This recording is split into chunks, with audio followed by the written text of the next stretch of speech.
The content in this video is for educational purposes only. All demonstrations are intended to improve security awareness and defenses. Use this knowledge responsibly. Hi guys, this is Cyberfi. So welcome back again this new video. So in this video I am finally going to talk about reverse engineering. So that's basically the CTF skill which I always used to avoid during the CTFs. I always avoid doing reverse engineering challenges. Okay, because I thought like how to solve, where to start. I don't have an exact path, can say, where I can start, like where to put this binary or anything. I just know some basic command strings, and you can say I know the tools like Hydra, GDB, and all thing, but I never knew how to use them. So if you are at this stage and you can say you are struggling with this too, so I am here with this website which I have created. So I have been learning, you can say, this assembly registers, what are system calls, what is GDB, IDA, Hydra, Radar 2, and many things. I have studied for, you can say, around maybe 3 weeks, 4 weeks, whatever you can say. But yeah, I have studied them. Uh, so now I can, and after studying, I even have solved, you can say, many reverse engineering challenges. Before that, I you can say I skip the challenges. I don't even download the file from the CTF platform. So that was how when I started my CTFs. Okay. So if you are at the same condition right now, so this video is for you.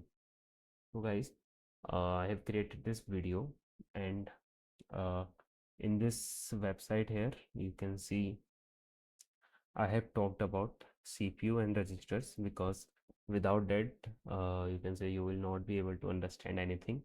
Then assembly language basics, and then some tools. Okay. Then static analysis, dynamic analysis technique, and you can say this practice with real binary and challenges. So that also we will come to later.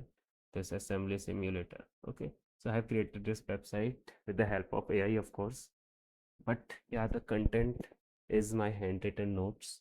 So during this period when I was studying it, I created my handwritten notes, and from that I have created this website. Okay, so let's start. So first of all, I will move on to CPU and registers. Okay, so as we all know, CPU is the central processing unit. Everyone know it has two components: control unit and execution unit. Control unit and reads the instruction from the memory, decode it, and tells to other part what to do. And execution unit, what it does, it just executes, you can say, arithmetic operation, logical operation, comparing, like CMP, anything you can say. So this is just a CPU. Okay, you can if I skip some theory, you can already I will give you this website, so you can study from here. Everything there is I have checked it twice, according to my knowledge is correct, so you can study from here. Okay. Then what are registers? Registers is very important for reverse engineering. Again, I am saying, and I have written this point here, I have highlighted it. Okay, so registers are ultra fast storage units inside CPU. Okay, that's it. These are registers. Till now you just have to know this, that registers are storage units. Okay, then why registers matters? Here you can see functions arguments are passed through registers, written values are stored, many things there. You can study it with your own. I don't want to make this video you can say 40 minutes, 1 hour long, because if I will tell you, it will not make you understand until you study by your own.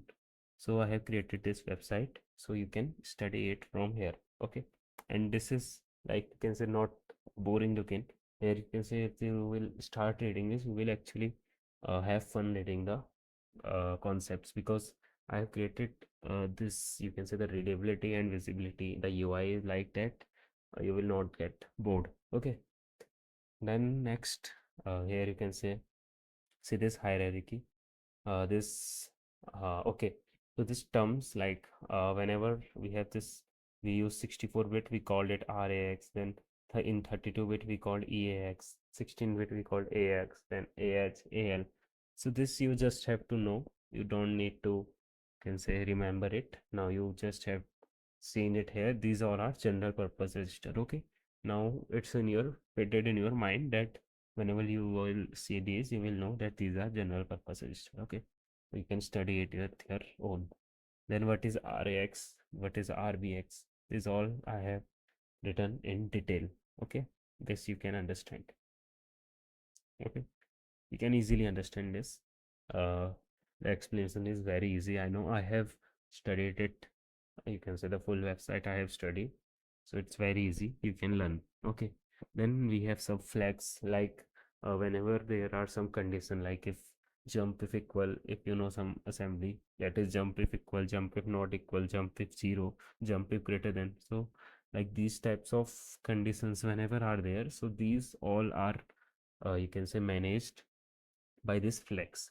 Like if flag is 0, then move here, flag is 1, move here. So these all things. Okay, you can learn this in detail later on, because this video is just to you can say give you a path that now you know where to start, what you want to study, what you need to study. Okay, then why flag matters. Okay, so these all things just study here. Then we have this, you can say this thing is very important. So basically whenever there is a function, there are some argument which are being passed within the function. Okay, so in assembly you can say there is a fixed specific order in which this argument are passed. Like first argument will be passed in RDI register, second argument in RSI, third in RDX. So similarly here, which I have mentioned here. Okay, then okay, so here you can see any argument beyond sixth are passed on the stack. Everything is mentioned here. You need not to worry. You just have to study it peacefully and with full concentration. Then yeah, we will go to the system calls. System calls are very important for understanding system call. You should know the difference between user space and kernel space.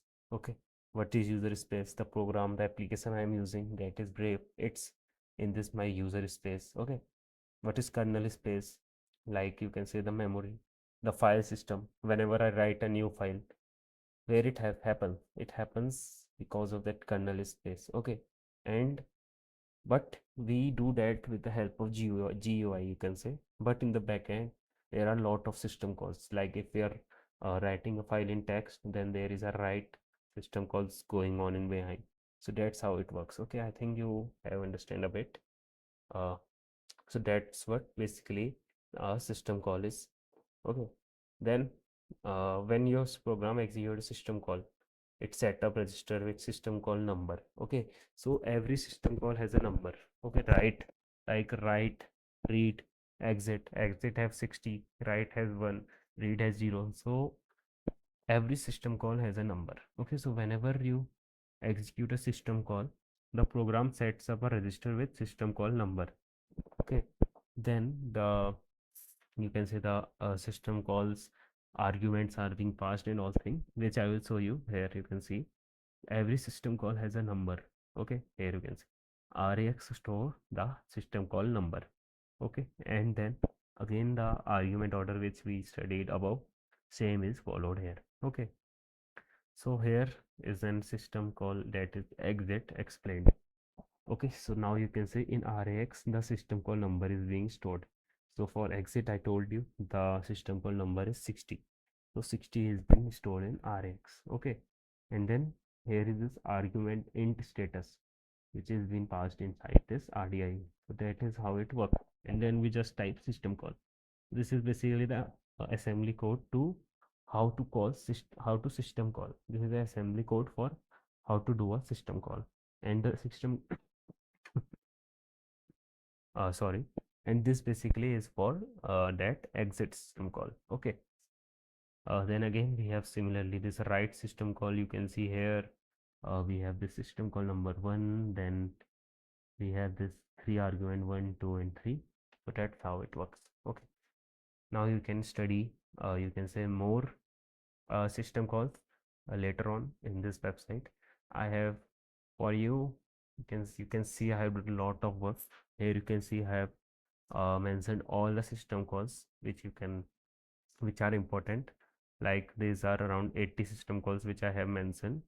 Here you can see 80 around, but there are 300 plus system calls which you can see here by running this command or this command, here by checking this file or this command, anything you can do, so that you can ask ChatGPT also, it will tell.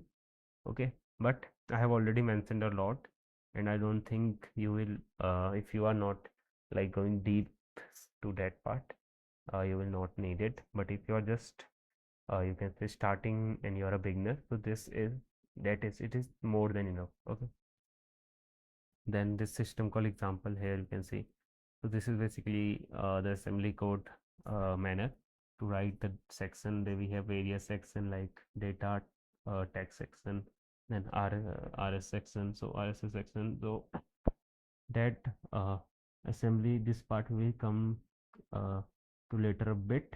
But here you can see this is actually basically a write system call and this is a read system call. Okay, this you have to focus on, which we have already been you can say already seen. Okay, okay, so these all are, you can study a bit. Then we come to assembly language. So it is basically a lowest level programming language which human can understand. uh, these you can say are same instruction but with different representation. Like this is assembly and it is this in machine code, you can see it here. Then there are you can see some instruction here, data move, welcome, yeah, here you can see this move, add, subtract, compare, test. So compare is very important for reverse engineering. Then these jumps are very important, conditional jump, unconditional jump, that I told you. Jump if equal, jump if not equals, jump if zero. These all are very important and I have explained them in detail, so you go through this by your own. Because I actually recording this video second time. That video crossed 1 hour because of I was explaining everything, so that I can't do. We have to move on to tools also. So that's why I have created this website so you can study by your own. Okay, so I will just uh, go with an assembly program example here of writing simple hello world. So here you can see, first of all, I have mentioned this global start. Okay, so it tells actually the program where from where the program is starting. Okay, and here I have mentioned this start. Okay, then uh, this is what I have to print. So with the help of colon, we can do comments in assembly. Okay, then you can say I am putting this one inside RAX. So this I am calling the write system call. Then this there are three arguments which are passed with you can say within that write system call, that are you can see this I have mentioned them one, then hello, this 11, this is length basically, then this buffer is this thing I have mentioned in this section dot data. So in this section dot data, what we mention is we mention like things like you can say which we are defining. Like here you can see I am defining hello as a data byte. Okay, and inside the data byte I can write anything. Hello world, hello world, hey, anything I can write. Okay, so that's how it works. Okay, then I will move on to this is that was basic assembly program. You can watch a video on assembly because assembly is very important for reverse engineering. Okay, I have myself have watched videos for assembly, but still hands-on are very important, and for that I have this assembly simulator for you. Okay, here you can see. Okay, there are all the registers, here are the flags. Okay, here is this output window. So here you can see move RX, I will change 10 to 1. Okay, I am moving 1 to RX. Okay, then I am moving, let's move 2, I am moving 2 to RBX. Okay, let's remove this part, make this simple and run this. Here you can see we have in this register, I have in RX I have 1, in RBX I have 2. So that's how it works. Okay, so if I use different instruction like add, you can say RCX, not RCX, let's change the value of RX, add RAX, and I will type RBX and run it. So it should give the output 3 here. If I run it here, you can see 3 is here. So that's how this work. You can you can say test in this simulator, practice your assembly code. Okay, here you will see the register value, here you will see the flag value. So flag value will I will show you this also. So when I type subtract here, you can say I will get 1 in this carry flag and sign flag. So that's how it works. Okay, here I have this output and this some simple addition, conditional logic, and this loop contour, everything which you can try. Okay, now I will go to this assembly code structure. Here you can see which I told you, the text section contain all the executable code, the assembly instruction which you are writing. Okay, then in data sections, the strings or constants which you are defining, that comes. Okay, then there is a BSS section also. It is it's called uninitialized data. So the data which is, you can say, uninitialized is put it inside this BSS section, like buffers, you can say. Okay, I think you got it. You can search more about this in deep, where there you can see this reserve bytes, what are reserve words, what are reserve double words, everything you can study by your own if you want to. Okay, then there is this complete program structure. Section.data have this data byte hello, then section.bss has this reserve byte 1024. Okay, then this section.txt have our whole code which we want to execute. So this is the you can say program structure for assembly. I think you got it. Okay, let's go to assembler and linker. Okay, so from this ASM file to this hello world, okay, that is a binary. So how we move towards that? Okay, so there is a process needed for that, process required for that. We need an assembler and we need a linker. Okay, so for assembler you can use anything, nasm, gcc. So if you are using nasm, so here you can see I have actually done it. So just type this command nasm, this f1164 is basically like in Windows you have exe, so in Linux we use f64. Okay, so then you can just compile this, and after writing this you can say typing this command, you will get an object file, that is .o file. So after writing this command you will get an object file, and then what you can say this assembler had did it convert the assembly code to machine code and generated the symbol table. But what's next? Now it tells the work for linker. It combines all the multiple object file. You can say don't need to understand this if you don't want to. So leave it. So this is what linker does. Just use this command now. That is, go to this. Yeah. After writing this command, just type this command. This is just, you can say, here we used assembler. Now we are using linker, and now we have our final binary, that is hello world. Okay, so if I will enter the hello world, I will the hello world will be printed. Here you can see that's how it works. Okay, here I have this of you can say the flow or block diagram, anything you can say, but yeah, you can understand it properly, I think. And finally you have this executable binary. Okay, then after that this you can see the detailed method. Here we will not go to this again, I have showed you. Okay, just study it. Okay, now we will go to GDB. So this is the tool GDB, which is, you can say, a GNU debugger. So it's actually very good tool. But okay, I have added this installation steps here, you can follow that. Then here is how you start GDB. So some simple GDB command are run, break to set breakpoints. So what are breakpoints? Like if I want to a program to stop at a address, so that's a breakpoint. Okay, then there is this continue. After setting the breakpoint, the program stop, and when I type continue, it will continue from there. Okay, then I have command info functions, info registers. Okay, then disassemble to show the assembly code. Okay, so let's go here. I think we have our binaries here. So this is our hello world binary. Okay, there is nothing in this binary. I will just open this hello world with my GDB. Okay, so I have installed this pond debug extension.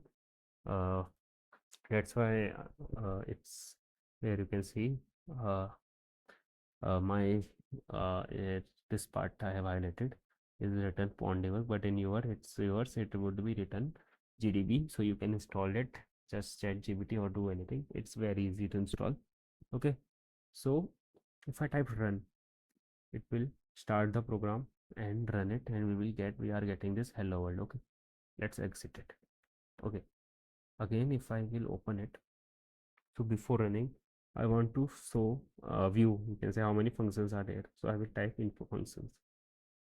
It says start, nothing else.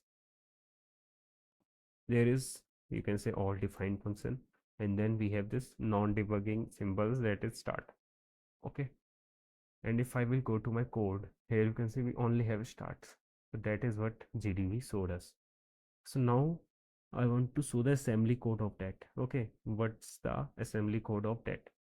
So just you have to type this assemble and type this start, and so here is the assembly code.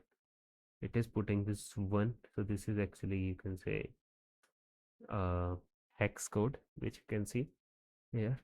So this is hex for one, hex for one. And I think this is hex for this hello, because yeah. Okay, so that's how this works. Now if I am setting this breakpoint and all thing, so this all you can view, but yeah, in this code it's not of use, but I will tell you the syntax. Okay, just copy this here. Whenever you need to set a breakpoint, just copy this, type B. If you are in pond debug, just type BP and enter address directly. The breakpoint will be set. But if you are inside GDB, so you have to put a star before putting the address. Okay, so that's how it works. Okay, then if you type run, so here I am getting this interface because of this pond debug. Okay, so that's how here you can see hello written, that what we have passed, and it is basically stored in RSI. Here you can see that, and that what with the data which is stored, that is also written here, hello world. Okay, so now I will type ni for next instruction. Here you can see we have move on to next instruction, and here you can see we have hello world here. If I type run, so yeah, that's it, it's over. Okay, so that's how you can say this all work. Again we are at this breakpoint. I will just type run again. So here you can see we are at this breakpoint. I will type next instruction. We will go to next instruction. I will type again next, again next, again next, and again next. Enter, enter. That's it. Again I will type, if I will type run, here you can see again we are at that breakpoint. So that's how you set the breakpoint. Let's exit it. Okay, so I think you got to know about how to use GDB. So that's how actually you use GDB. Okay, so this actually, if you have that pond debug extension installed, the registers info which I showed you will be there only. But if you have only GDB, then you can type info register for that. Okay, so let's move on to next tool. I think, yeah, there you can see more details. Then we have this Radar2. This is also a powerful tool for you can say analysis. Then here is how you run the binary. Okay, this essential commands, you can say. For analyzing you have to type AAA, then AFL, then PDF, DB. So again let me open this. Let's type R2. So to open it, I think what was the syntax, I also forgot. we use R2 and then the binary name. S hello world, and let's press enter. Okay, so I think it's opened. Let's type AAA. So this is for analyzing the function. Okay, then after all, I will type list function AFL to list the function.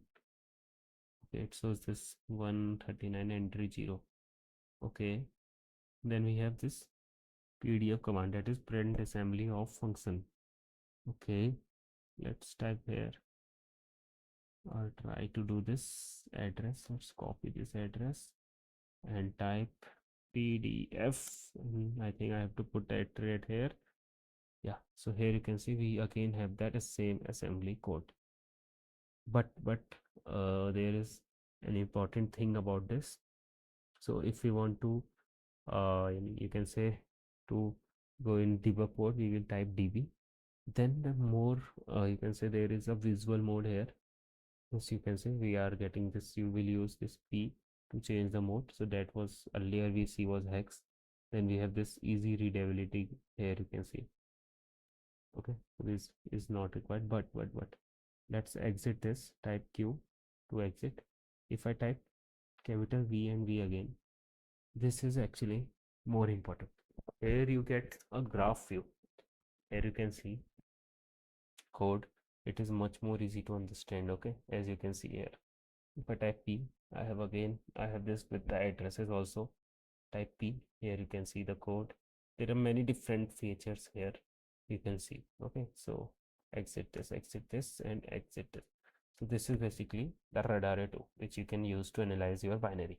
Okay, I'm not going deep in any tool because I am also not, you can say, expert in this, but I'm just telling you, like, next time if you get binary, this is how you will or you should start. Okay, and after that there is AI with you, so you can do anything. Okay, then for static analysis, so this thing I can tell you, you can type file strings. Okay, let's do this. Let's type file hello world. Here you can say we know it's the ELF64 executable. Okay, we created it.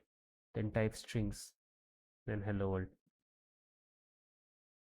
Here you can see this hello world, hello, everything is there. Okay, this .txt .data.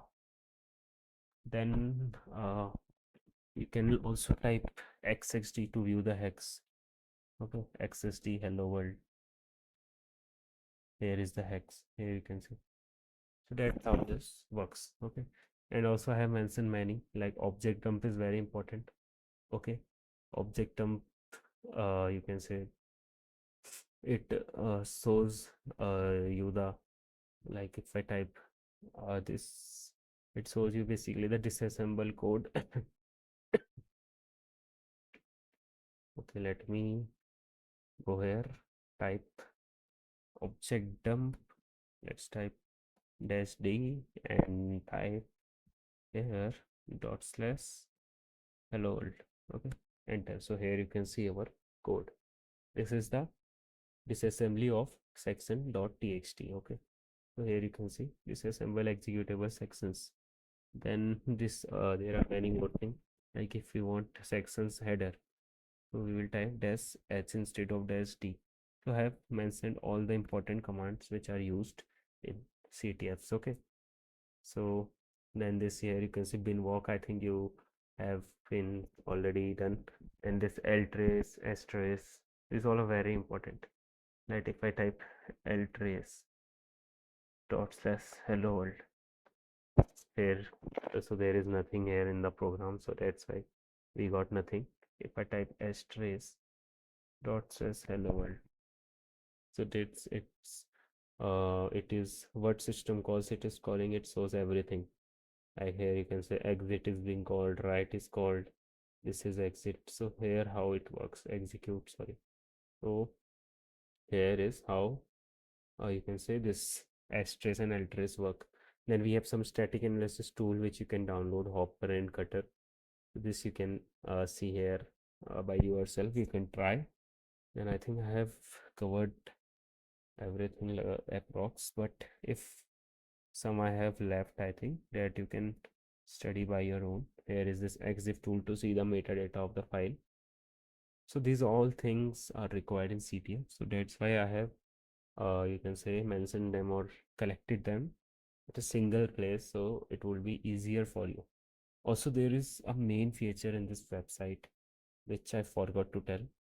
Like if you are learning an assembly, you can say, and you are stuck at, you can say, an assembly, and you don't know what this, you can say, assembly instruction does or anything, a system call or anything, you just type it here. Like if you want to know about add, you will get this instruction add. If you want to know about move, you will get about move. Then there is something called, you can say, LEA. So you can also it calculate the address without loading. Everything you can see here fast without moving anywhere. Like subtract, sorry, my bad, subtract. Here is this subtract. Here you can say destination equals to destination minus source. So everything is here. You can study directly from here. That's how this website is useful. Okay, then I will go to this dynamic analysis part. We already did it, S-trace and L-trace. I will not go in deep on this because I have very less knowledge about it. But dynamic analysis means running the binary in controlled environment without monitoring its behavior.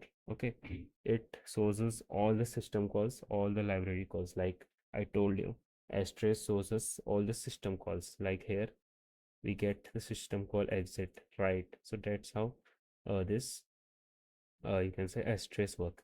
And what L-trace does, it shows all the library calls. So in this, we don't have one like strcmp, like if there is some password check. So we can directly see the flag. Like if a password some check is there and it is stored, you can say, and in any variable, and there is some you can say strcm compare function going on. So then there you can see, I think I have this example here. Yeah, there is this string. I use strcmp for comparing it so that we can directly see in address. Okay, so that's how this work. Okay, here you can see the password was original was, so it basically says what you entered and with what it is compared. Like if there is this function, so it will show you everything, like what you entered and what's going on the background and the background of the code, like what the code is doing with that input. So that's how this work. Okay, then this have this freda is an powerful tool which you can use. Okay, I have not used it, but yeah, you can use it. Then yeah, so there are actually the binaries we till now talked about. Like whenever we type info function in the function of the function, so these are, well, normally by normal binary. Okay, these were not strict. So binary, what we you can say in strict binary, what we get is all the function names, all the variable names, everything is gone, nothing is there. Okay, so that happens in the you can say this stripped binary. Then one thing we have is, here you can see some techniques I have mentioned here. So these I think you have to study by your own, because if I go to start teaching this, it will took a lot much time. Okay, and yeah, so, and also if I may not be able to make you understand it properly because I myself am a beginner, so you can watch others video on it. But after watching the video, when if you are revising it, then again you can come to this website and you can say understand it. Okay, so I was here, like, so there are binaries like called debug binary and strip binary. Okay, so in the debug binary we have everything. We even we can see the direct source code also. Okay, but in stripped binary everything is gone. So for reverse engineers, okay, whole you can say task is to reverse a malware and anything. So for them debug binary is best, but stripped binaries are best for the developers because the size is less, but for reverse engineering it get hard. Okay, to do analysis of strict binaries, that I think in this video, uh, if I tell also, it will be of no use, because uh, before learning strict binary you have to study everything in deep. I have just covered what you have to study. Okay, I have just shown you tool. I haven't taught you anything. I haven't, you can say, taught you any tool. I just have showed you how to open binary inside it. I have just showed you some commands so that you can start solving the binaries. Okay, so there are some techniques here, like there I will not go through these, but they like there are some checks, like you can say, if some a malware is being created. So in malware there are some check, like VM check, debugging check, like if anyone is doing debugging the malware catches this, and it will don't let the debugger go to the deep. Okay, so for that we use this bypass techniques. Okay, so that's how it works. Okay, we will not go to this strict binary techniques, uh this function identification via signature. This you can study by your own, but not now. Later on, when you are pretty good in you can say analyzing the debug binaries. Okay, or normal binaries. Now let's go to the concept that is called patching binaries. Okay, so what is patching? Basically, like directly you are modifying the binary. Like if there is an instruction uh, jump if equal, so you are converting this to jump if not equal. So that is what you can say patching. Here I have mentioned this real life patching example, you can see. Okay, like, oh, so there was a crack me file in which it asked for password. We put password, but it was incorrect. Okay, so I am opening Hydra. Okay, finding the password check function. Okay, okay, password check function. After that, here you can see it's compare RAX with RBX, and this it says jump if not equal and call this.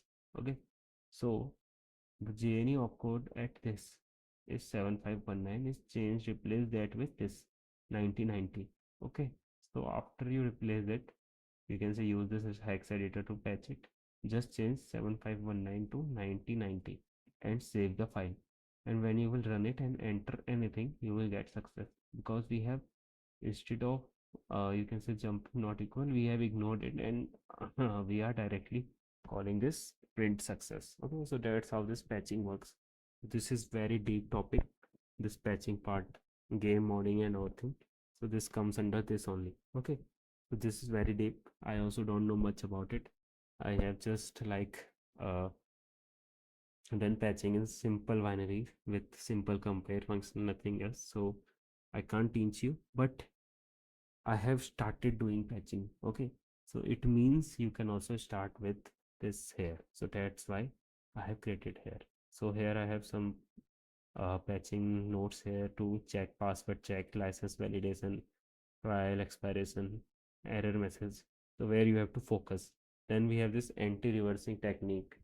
Okay, like code obfuscation, then anti-debugging to detect the debuggers. This hides the logic, then packing and compression to hide code. These all are advanced thing. You can skip this. Okay, because this is actually a very you can say uh, advanced topic, which you can come later and study after you are mastered at previous all the topics. Okay, so you have to go in order. Okay, and then we have this ANGR tool. So this is very powerful tool. It actually do reverse engineering for us automatically. Okay, this is a resource heavy program. You can study about it with ChatGPT. I can't tell you. I also haven't used it till now. Just I think I have used in a CTF recently I played. That's all. I haven't used it much, so I can't teach you. But I am mentioning it here because it is used very often. It will help you get the flag in CTF very fast and very easily. Okay, so here I have mentioned everything about it. So I think that's the end of this video. I have told you everything which is possible. I think I know, I think which you should know to start reverse engineering, to download file from CrackMe's and start reversing them. If you mastered everything I have mentioned here, you will really be a pro reverse engineer, because there is everything, anything from assembly to system calls to tools like IDA, GDB, Ghidra. I think here in this part, static analysis part, here you can see Ghidra, IDA Pro. Okay, I didn't show you this Ghidra and IDA Pro, but yeah, let me show you the tools. Let's open Ghidra here. So Ghidra is my favorite because I will show you why. Uh, Close. Let's open import file. Okay, go to downloads. I have to go to this reverse engineer. Just a second. I have to open this hello world. Okay. Okay, this is ELF64, we know. Okay, and then double click on it to open it. So that's basically how you import file in Ghidra. Installation process, you can chat GPT it. Okay, it's not a big deal, but yeah. So here now you can see I will go to function. Here you can see I will just a second. Yeah. So then here let me show you the, there you can see the uh, code here. So there are actually just two system calls which I have written, that is write and you can say exit, just two system calls. So that's why we don't have any functions here. But if like I will show you a different binary, not this one, a binary which have function. Like if I open this one, I don't know which binary is this. Cancel. Okay, just a second, I think that's being deleted. Wait, let's open this binary. Okay, I think these all are removed from here. Let me open a binary import. Let's go to this, and let's open this. Okay, okay, let's open this. So here you can see, yes, I want to analyze it. Analyze. So if I go to functions, here you can see that's what I was talking about. You will get to see all the functions here, and here you can see we have this pseudocode here. Directly we have the string. Okay, so that's how this work. That's why I like the Kidra the most. Here you, instead of reading this assembly, you get this pseudocode which you can easily understand. Then what you can do is, like, here it's not undefined. Click right here.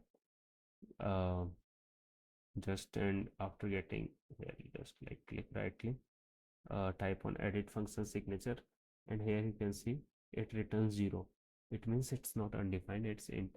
So after renaming something like this, okay, int main, just enter, yeah, and just type okay. So here you can see now this is changed. Then here so basically this, there is a variable local 20-bit which asking this, then we have this. So you have to just rename this. Like if this is a variable, you can rename this variable. You can type anything which you understand, like input. If this is a user input, I am not getting deep here, but if this is a user input, you can type input. So you will basically, when you start renaming everything, you will we will find this very easy to understand. Okay, here you can see something is being compared, we are getting wrong password. Here this is compared and correct password.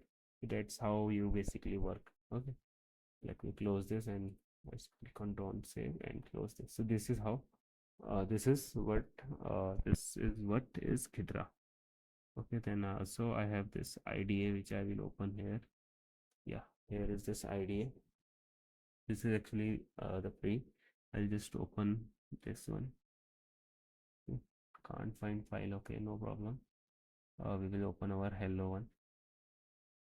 Let's go to download, then reverse engineer, and Here is our hello world. Just put it here and click on OK. Here you can see, okay, we see this window here. Here you can see we have a clean, you can say assembly code here. Then we can see hex view, local types, import, export. Here we see the functions. Similarly, like Hydra, there are no functions, so we are seeing this. Also, we can, you can say, here run the binary from here. So these all you can run, you can say understand by a simple YouTube video where you can see learn IDA, learn Gitra. Okay, so that's how you run this. Let me close this all. Okay, so this is simple. I think I told you what is IDA, what is Gitra. This binary ninja is paid alternative. It's not free, I think. Also, if you can use, but I mainly use Gitra and GDB with Pond debug extension, nothing else. Okay, so I think that's the end of this video. I have told you everything. I will give you the link of the website in description. Okay, so this is the main functionality, the search and functionality which I told you about this website, which you can do to search anything like any system call, any assembly language instruction, anything. Okay, so that's it. Thanks for watching. Let's meet in our next video. Till then, bye bye. Take care.